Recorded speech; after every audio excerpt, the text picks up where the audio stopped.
करने के लिए आती है, तो इनको आपको इग्नोर करना है। इन टाइप के क्वेश्चन को सिर्फ ये देखना है कि जो आपने लॉजिक लगाया। So very good evening to all of you. और महिला सुपरवाइजर के टेस्ट एनालिसिस पे वीडियो आज मैं लेके आई हूँ, लेकिन उसके पहले टेस्ट को देना कैसे है और साथ में एग्ज़ाम हॉल में जाने के पहले, मतलब एग्ज़ाम हॉल में जब आप बैठ रहे हो तो एग्ज़ाम देने के पहले क्या करना है, सेम प्रोसेस आपको टेस्ट देने के पहले भी करना है। टेस्ट देते टाइम या एग्जाम देते टाइम प्रायोरिटी किन चीज़ों को रखना है, कौन से पोर्शन को रखना है, उन चीज़ों पे बात करेंगे। देन टेस्ट एनालिसिस, और टेस्ट एनालिसिस के बेस पे कैसे पढ़ाई करनी है वो भी मैं बताऊंगी। सो स्वागत है आप सभी का। और अगर वीडियो अच्छी लगे तो ज़रूर कमेंट करके बताएं, क्योंकि आपके एक कमेंट से मुझे प्रोत्साहन मिलता है नेक्स्ट वीडियो बनाने के लिए। तो अब आगे चलते, इसको मैं एरेज कर देती हूँ, ठीक है, हटा देती हूँ। देखो, सबसे पहले तो हमको ये जानना है कि जब हम एग्ज़ाम देने जाते हैं, देखो हर चीज़ की ना प्रैक्टिस होती है, और बोलते हैं प्रैक्टिस मेक्स परफेक्ट, ठीक है। जब हम एग्ज़ाम देने जाते हैं, सोचो आपने खूब पढ़ा लेकिन सीधे एग्ज़ाम हॉल में घुस गए और आप टेस्ट एग्ज़ाम देके आए, तो वहाँ पे कुछ ना कुछ आपको कमी लगेगी। लेकिन आप डेली टेस्ट दे के जा रहे हो, उन टेस्ट पे वही सारी चीज़ें, वही प्रोसेस अपना रहे हो जो आप एग्ज़ाम में अपनाओगे, तो आपको कुछ भी नयापन नहीं लगेगा, आप यूज़ थ्रू होगे उसके लिए, ठीक है। तो आपको प्रैक्टिस करनी पड़ेगी डेली। अगर आपके पास 7 दिन है तब भी बहुत ज़्यादा फायदा होगा, 10 दिन है तब भी, 15 दिन है तब भी, और 1 महीने है तो मैंने बोला कि आपको रिवर्थ मिला है, ठीक है। अब देखो, एक चीज़ और आपको ध्यान में रखनी होगी कि जो आप टेस्ट दे रहे हो वो उसके पैटर्न में, टेस्ट के पैटर्न में, चाहे आप किसी भी कोचिंग का लगा रहे हो, और जो एग्ज़ाम लिया जा रहा है ईएसबी के पेपर बनाने के पैटर्न में, दोनों में फ़र्क है। आप यहाँ पे अगर 150 सही कर रहे हो, वहाँ जाके चूँकि वहाँ पे कॉमन सेंस वाले क्वेश्चन बहुत आ रहे हैं, तो आपके 170 आ रहे हैं। और ये मैं खुद नहीं बोल रही, मैंने कोई एग्ज़ाम नहीं दिया, मैंने कोई इसकी प्रिपरेशन नहीं करी, क्योंकि मैं ऑलरेडी एक गवर्नमेंट जॉब में हूँ।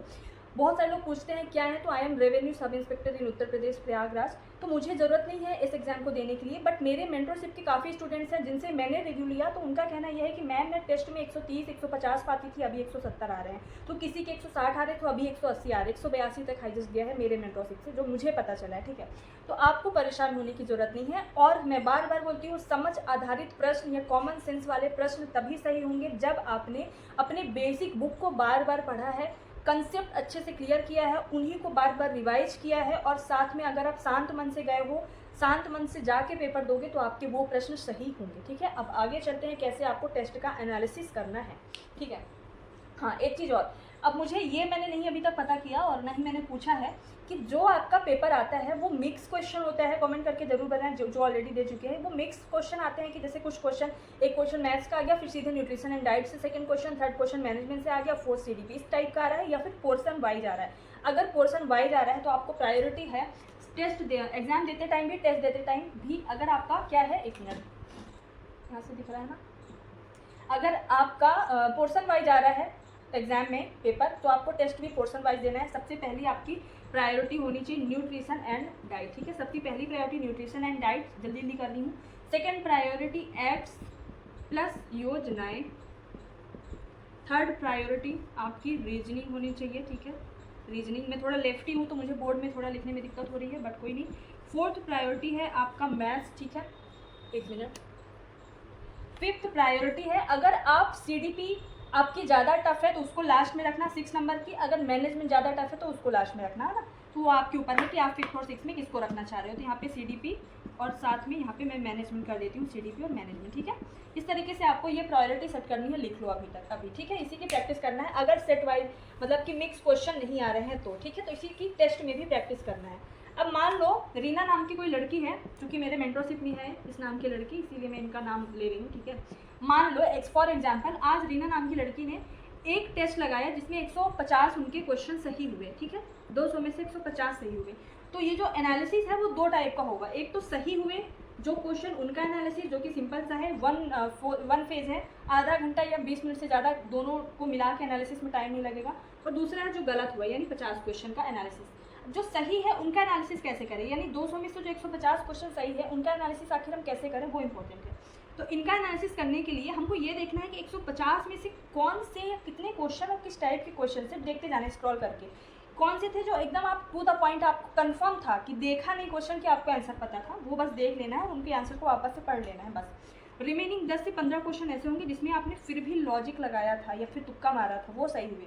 उनको क्या करना है, सीधी सी बात है, उन टॉपिक को वापस से जाके पढ़ना है आधे घंटे पौन घंटे में, और साथ में उनके आंसर को वापस से देख लेना कि अब कभी आए तो गलत नहीं होना, भले सही हो गए इस बार तुक्के में, फिर भी उनके आंसर्स को पढ़ लेना है, ठीक। पहला तो ये एनालिसिस हो गया जो हमारे सही थे। लेकिन इससे ज़्यादा इंपॉर्टेंट एनालिसिस है ये जो 50 क्वेश्चन आपके गलत हुए हैं, ठीक है, इसका एनालिसिस 50 क्वेश्चन जो गलत हुए हैं पहले नंबर पे देखो, एक मिनट यहाँ पे तो दिख नहीं रहा है, 50 इनका एनालिसिस कैसे करना है। सबसे पहले नंबर पे जो मोस्ट इंपॉर्टेंट है एनालिसिस आपको करना है किसका, कि किस पोर्शन से कितने गलत हुए। मैं लिख देती हूँ, आप लोग भी इसको लिख लेना, किस पोर्शन से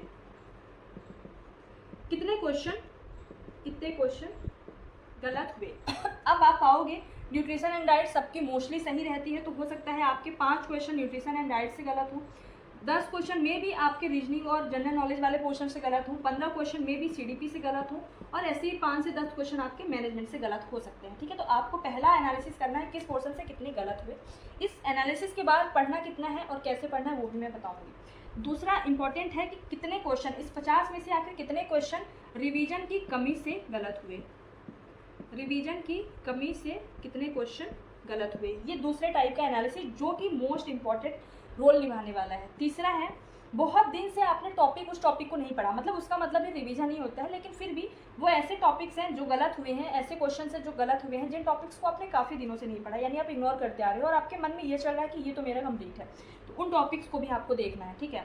4th नंबर पर आपको देखना है कि कौन से ऐसे क्वेश्चन थे जो रडार में थे, मतलब कि वो आपने कहीं ना कहीं पढ़ा है, कहीं ना कहीं किसी ना किसी बुक के थ्रू आपने देखा है, लेकिन वो थोड़े से डीप वाले क्वेश्चन हैं, बट उनको आप टैकल नहीं कर पाए क्योंकि आपने उनको देखा था, पढ़ा नहीं था, समझा नहीं था। तो उस टाइप के भी क्वेश्चन 3 से 4 आपको मिलेंगे। और 5वां है out of the box question. Out of the box question मतलब कि कुछ ऐसे क्वेश्चंस होते हैं, चाहे आप टेस्ट में देख लो, चाहे आप रियल एग्जाम में देख लो, कुछ क्वेश्चंस ऐसे होते हैं जो सिर्फ आपका मूड खराब या मोरल डाउन करने के लिए आती है, तो ये गलत क्यों था, उस लॉजिक को थोड़ा तोड़ मरोड़ के सही करने की कोशिश करना है, ठीक।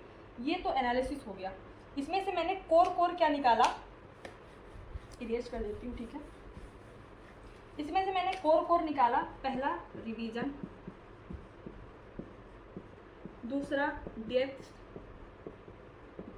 और तीसरा विजन। अब अपने पढ़ाई के अपने शेड्यूल को कैसे आपको करना है, ठीक है। मैं मान के चलती हूँ आपने आप सुबह उठे और लगभग सुबह उठते ही आपको क्या करना है, लगभग 4 घंटे, जैसे आपने जो आज टेस्ट दिया है उसके लिए 2 घंटे आपको रिवीजन करना है अगले दिन, ठीक है।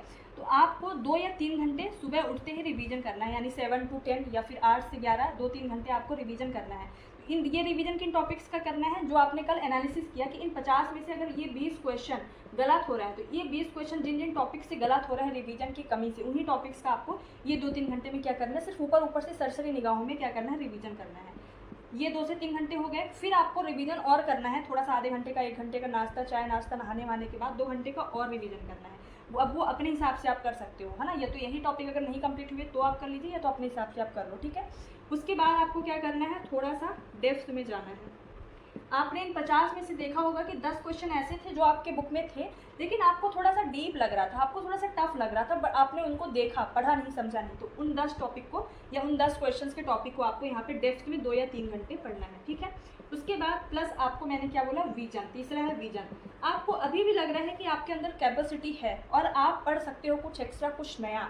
अगर वैसे मैं बोलूँगी अगर आपके पास सिर्फ 7 दिन है तो आपको क्या करना है, 7 दिन है सिर्फ, तो आपको सिर्फ और सिर्फ ये वाले पोर्शन को करना है, यानी सिर्फ रिवीजन करना है बार बार उन टॉपिक्स का, और साथ में आपको थोड़ा सा डेप्थ जाके पढ़ना है उसी बुक को। बुक तो चेंज करिए ही मत, लेकिन फिर भी आपको लग रहा है आपके पास डेली 2 घंटे और एक्स्ट्रा हैं, इतना करने के बाद 8-9 घंटे या 7 से 8 घंटे पढ़ने के बाद आपको लग रहा है आप 3-4 घंटे और पढ़ सकते हो और उनका रिवाइज भी कर सकते हो, तब आप जाइए विजन पे, यानी कि कुछ नया पढ़ सकते हो। नया मतलब इन 50 क्वेश्चन में से कुछ ऐसे टॉपिक या ऐसे कुछ क्वेश्चन आएंगे जो आपके लिए नया होगा, आपने कहीं नहीं देखा होगा, तो जाके आप पढ़िए। बट मैं बोलूँगी अगर सिर्फ 7 दिन है तो आप नया मत पढ़िए। इस तरीके से जब पूरा एनालिसिस करोगे, मतलब ये इसका कोर हुआ।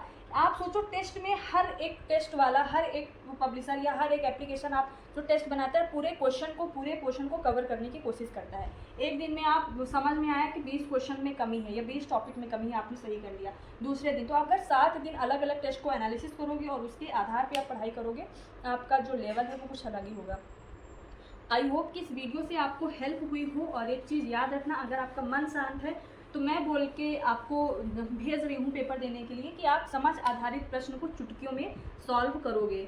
बस शर्त एक है कि आपने जो भी जिस बुक से आप पढ़ रहे हो उसको आप उस पर डाउट मत करो। बेसिक्स जो भी आपने बुक पढ़ा है XYZ, में किसी का नाम नहीं लूँगी, आपने जिस भी बुक से पढ़ा है उसी को बार बार पढ़ो, है ना, उसी को क्या करो, बार बार पढ़ो, आपका पेपर अच्छा जाएगा। यहाँ पे अगर आपके टेस्ट में 150 आ रहे हैं, ये मैं एक्सपीरियंस के आधार पे भी नहीं बोल रही, ये मैं रिव्यू के आधार पे बोल रही हूँ, तो आपके वहाँ पे 160 आएंगे, यहाँ पे 130 आ रहे हैं तो वहाँ पे 140 आएंगे, है ना, तो आपको डरने की ज़रूरत नहीं है, ठीक है। और रही बात कट ऑफ की, कितनी कट ऑफ की, कितने में आप सेफ हो गए, मैं बोलूँगी आप 190 लाओ, लेके आइए, ठीक है। Thank you so much.